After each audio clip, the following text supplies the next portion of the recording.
Few cities in history have achieved the level of magnificence and durability that Rome did. From its humble origins as a settlement surrounded by hills, the city grew to become the epicenter of an empire spanning 3 continents. But how did a culture rooted in agriculture and war come to dominate the known world? The answer lies in its ability to transform ideas into infrastructures, landscapes, and systems that not only served its present, but secured its eternal legacy. The founding myth, Romulus, Remus, and the vision of Rome. It all began with a legend. According to tradition, Rome was founded in 753 BCE by twin brothers Romulus and Remus, sons of Mars, the god of war. Raised by a she-wolf in the hills of Latium, these heroes symbolized the resilience and strength that would define the Roman people. After a dispute, Romulus killed his brother and became Rome's first king, laying the foundation for a civilization destined to rule. While this myth is just a story, it reflects the Roman mindset, a blend of strategic aggression and relentless pragmatism. From the beginning, Romans understood their survival depended on their ability to organize and outmatch their enemies. The first great work, the Cloaca Maxima. One of the first challenges the Romans faced was geography. Rome was located in a flood-prone area plagued by marshes. To address this, around the 6th century BCE, they built the Cloaca Maxima, a drainage system that diverted wastewaters into the Tiber River. This project not only enabled the city to grow steadily, but also became a model for sewage systems across the empire. Even today, parts of the Cloaca Maxima remain functional, a testament to the durability of Roman engineering. This early achievement set the tone for centuries to come, where Romans continually sought practical solutions to complex problems. The roads that connected an empire. The famous saying, "All roads lead to Rome," is not just a proverb, but a literal reflection of the empire's organization. Starting in 312 BCE, Romans began building an unprecedented network of roads designed to last centuries. These roads consisted of multiple layers: gravel, sand, large stones, and perfectly fitted basalt slabs.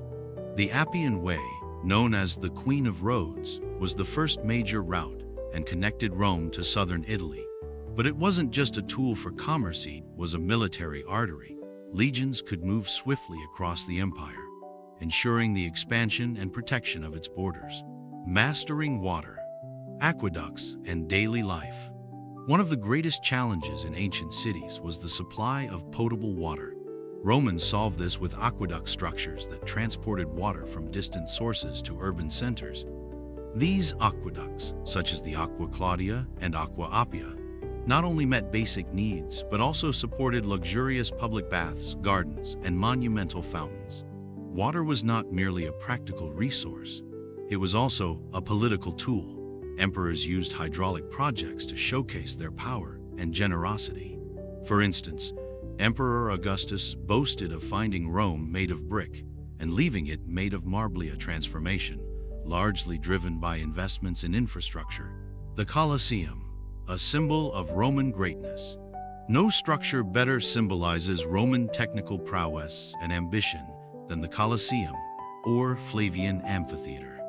Built between 70 and 80 CE, this colossal arena could host 50,000 spectators and served as a venue for public entertainment.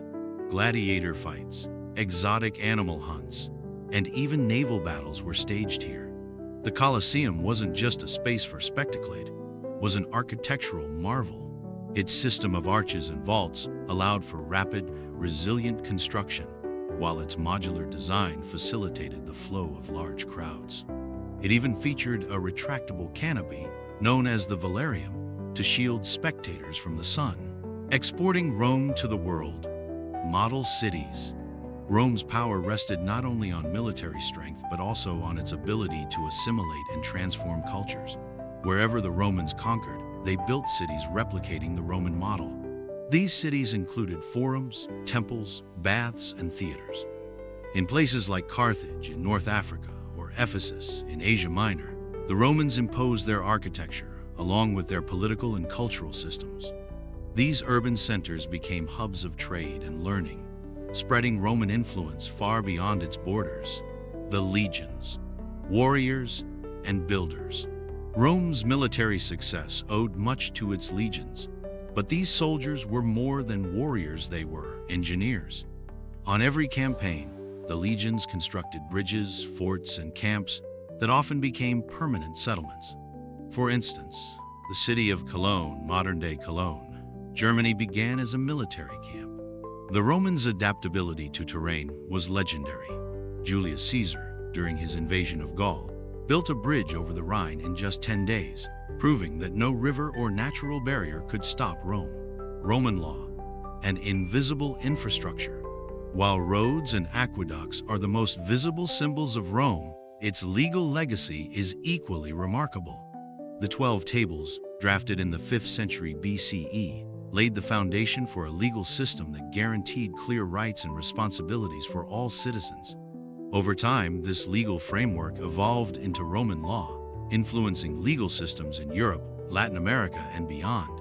This structure kept the empire united, even as vast distances separated its provinces. The empire's decline. Despite its achievements, Rome could not withstand internal and external pressures. Corruption, power struggles, and barbarian invasions led to the collapse of the Western Empire in 476 CE. However, in the East, the Byzantine Empire preserved Roman heritage for another 1,000 years. Conclusion: an eternal legacy. Today, Rome lives on in our roads, buildings, and legal systems. Its ability to combine technical innovation with strategic political vision made it a model of civilization. Roman engineering didn't just build an empire, it built an ideal that continues to shape how we see the world.